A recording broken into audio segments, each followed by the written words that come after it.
Prabhas public ఈవెంట్స్లో కనపడి చాలా రోజులు అవుతోంది. చివరిగా తిరుపతిలో జరిగిన ఆదిపురుష్ ప్రీ రిలీజ్ వేడుకలో మాత్రమే కనిపించాడు డార్లింగ్.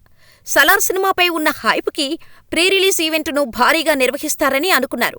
కానీ ఈవెంట్ కాదు కదా, కనీసం మీడియాను కూడా మీట్ అవ్వలేదు ప్రభాస్. 1-2 ఇంటర్వ్యూలతోనే సరిపెట్టాడు.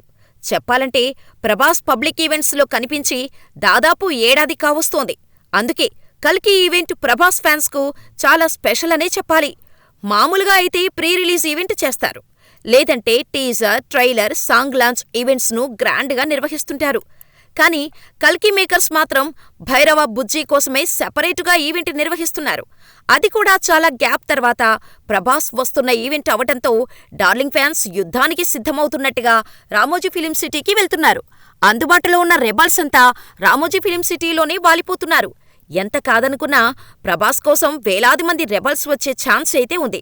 ఇక ఈ ఈవెంటులో ప్రభాస్ స్పీచ్ కోసం చాలా ఆసక్తిగా ఎదురుచూస్తున్నారు. జస్ట్ డార్లింగ్ అలా కనిపిస్తే చాలు, స్టేజి దద్దరిల్లిపోయేలా ఉంది.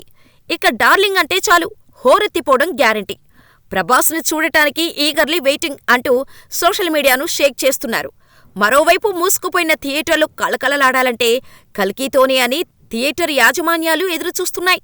ఇప్పుడు ఈ బుజ్జి ఈవెంట్తోనే ఆ సందడి మొదలైందని చెప్పొచ్చు. ఈరోజు సాయంత్రమే రామోజీ ఫిలిం సిటీకి భైరవ వస్తున్నాడు కాబట్టి వరల్డ్ వైడ్గా ఉన్న రెబల్స్ ఫ్యాన్స్ అంతా రెడీగా ఉండండి.